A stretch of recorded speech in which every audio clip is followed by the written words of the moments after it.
Did you go to the other ones last month? I went to the last two. They were packed, but I was in the middle, so Sure. this is wild. You just want to kind of like speak it. Yeah. Sound check. 1 2 1 2. I think a lot of things. The ICE raids, the No Kings movement, basically just meaning that we don't want a monarchy here. We want a president who has limited power, established by our Constitution, and I think there's a few other movements that are probably along for the ride as well, like Free Palestine, which is amazing, and probably some other stuff that escapes me right now. But anti-Trump, anti-ICE raids, anti-Zionism, stuff like that. I'm here protesting Donald Trump's agenda for this country to lose our democracy. I only grew up in democracy. I want to be here to the end in democracy.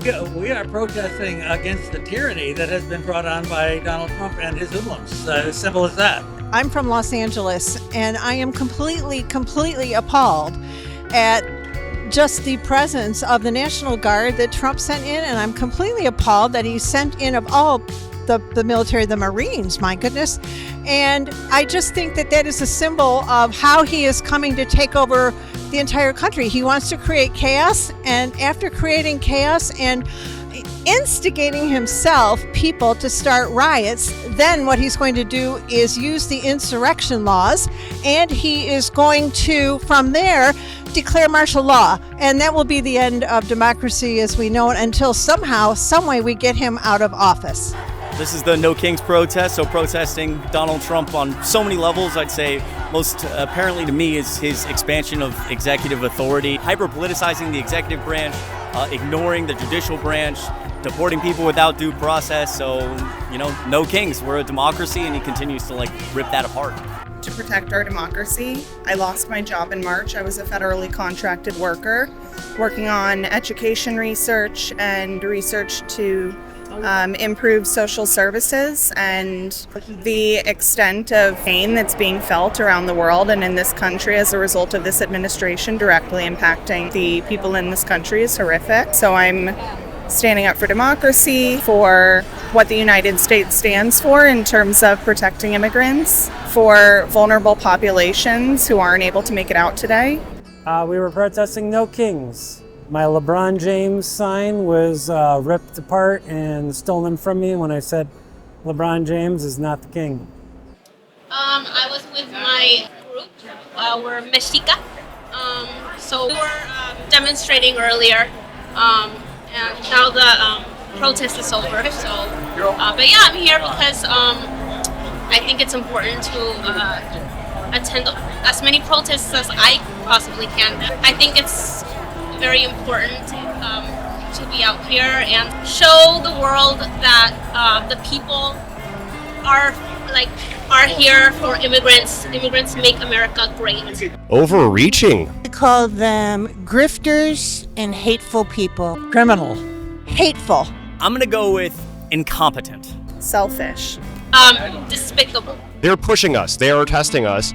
They are abusing the system to its absolute limits, and we don't have rules and systems in place to kind of stop this overreach over abuse of power.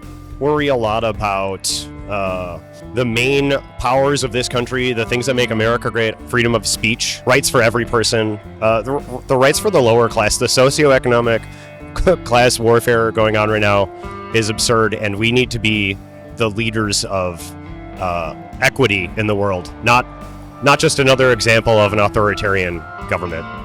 I'm worried for just our basic freedoms to even be able to have free speech. The whole trend that we have seen over the Trump years towards a 1930s Germany climate. So that's where we are tending. We are accelerating in that direction, and it will take only a total destruction to end it, as it did with Germany. So we are on a very bad path. I can only agree and say ditto to that.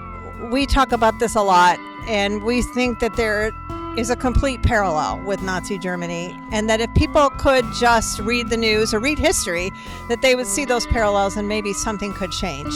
Obviously, most importantly, in connection with this, the way that our laws and our Constitution are currently being abused and broken, I think is going to take, far after Trump, it's going to take a long time to fix.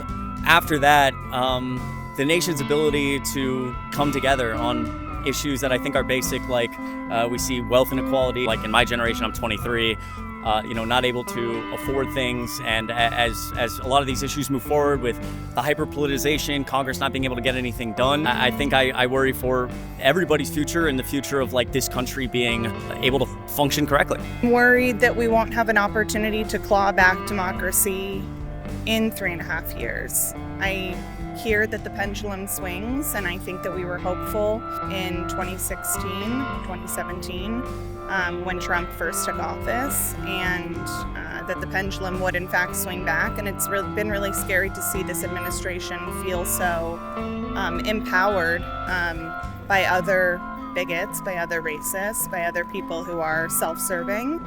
Homelessness. I have solved the homelessness problem. I think that we know how to get homelessness into mental health and help the homeless people.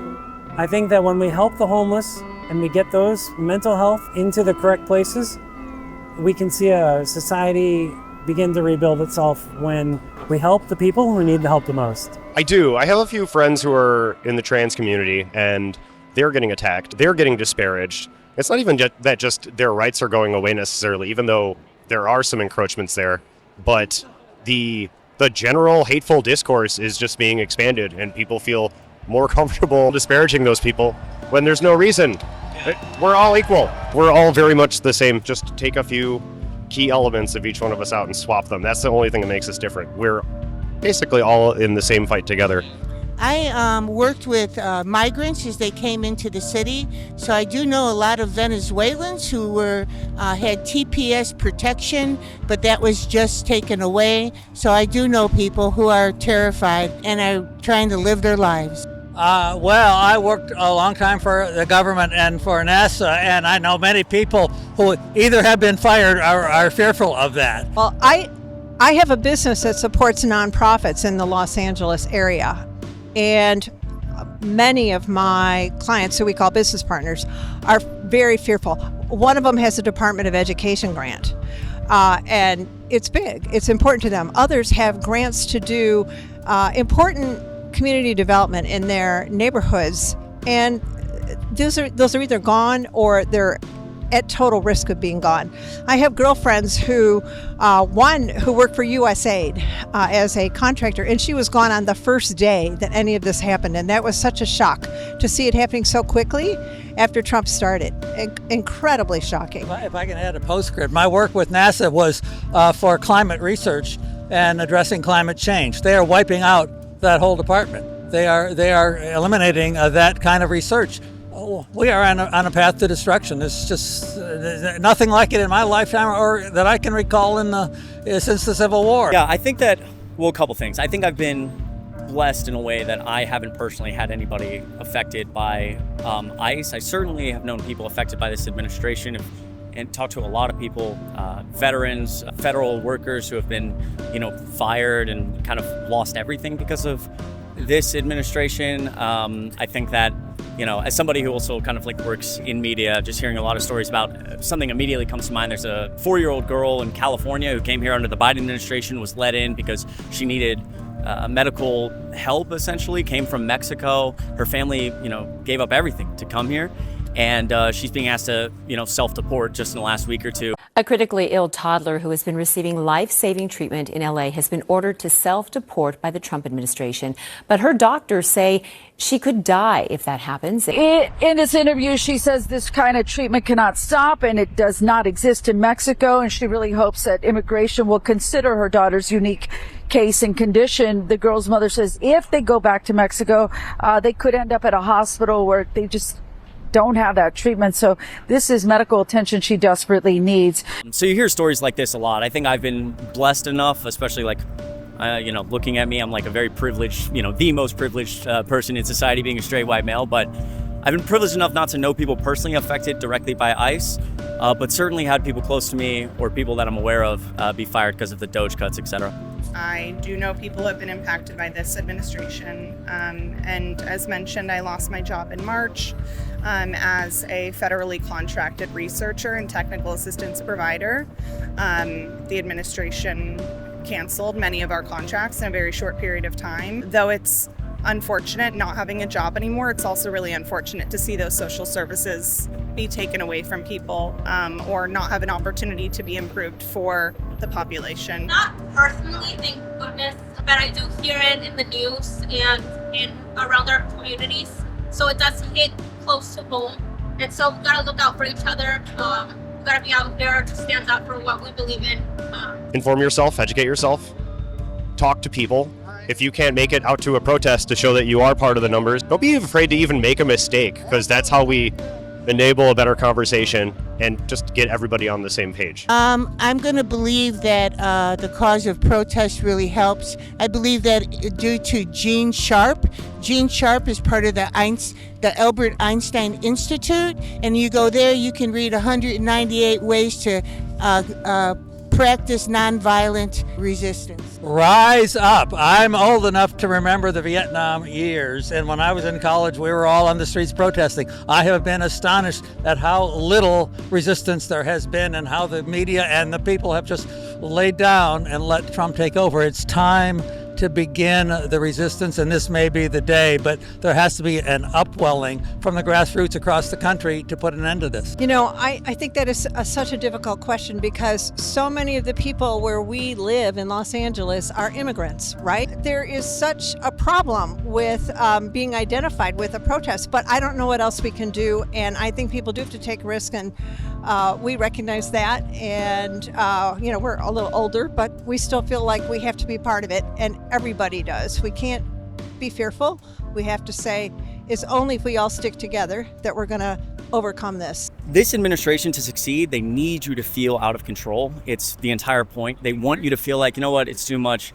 He's in power, like nothing's going to change. When in reality, they depend on that to keep power, to keep doing these things. And when we're all out here using our voices, whether it's going out to protests, whether it's wearing a shirt, sometimes I go out with like a Kamala Harris shirt, people look at me funny. I'm from Georgia. Sometimes I'll go out in like an anti-Trump shirt, people look at me funny. But it's these small things that really do make a difference. And again, when we're all using our voices, you see how quickly poll numbers start to really hurt. Donald Trump starts to go backwards on his issues like immigration and DOGE and his big, beautiful bill. And so I think on any level, whether it's like using your voice, like you know, being on social media, talking to your friends and family, something small, just going out with a shirt that you like that's important to you politically, an abortion shirt or something like this anti-Donald Trump shirt or whatever, like remember it all makes a difference. And if you feel like it doesn't, remember that that's exactly what the administration needs you to feel to retain power, to keep control. So if we all keep using our voice, things can change. Seriously. I have felt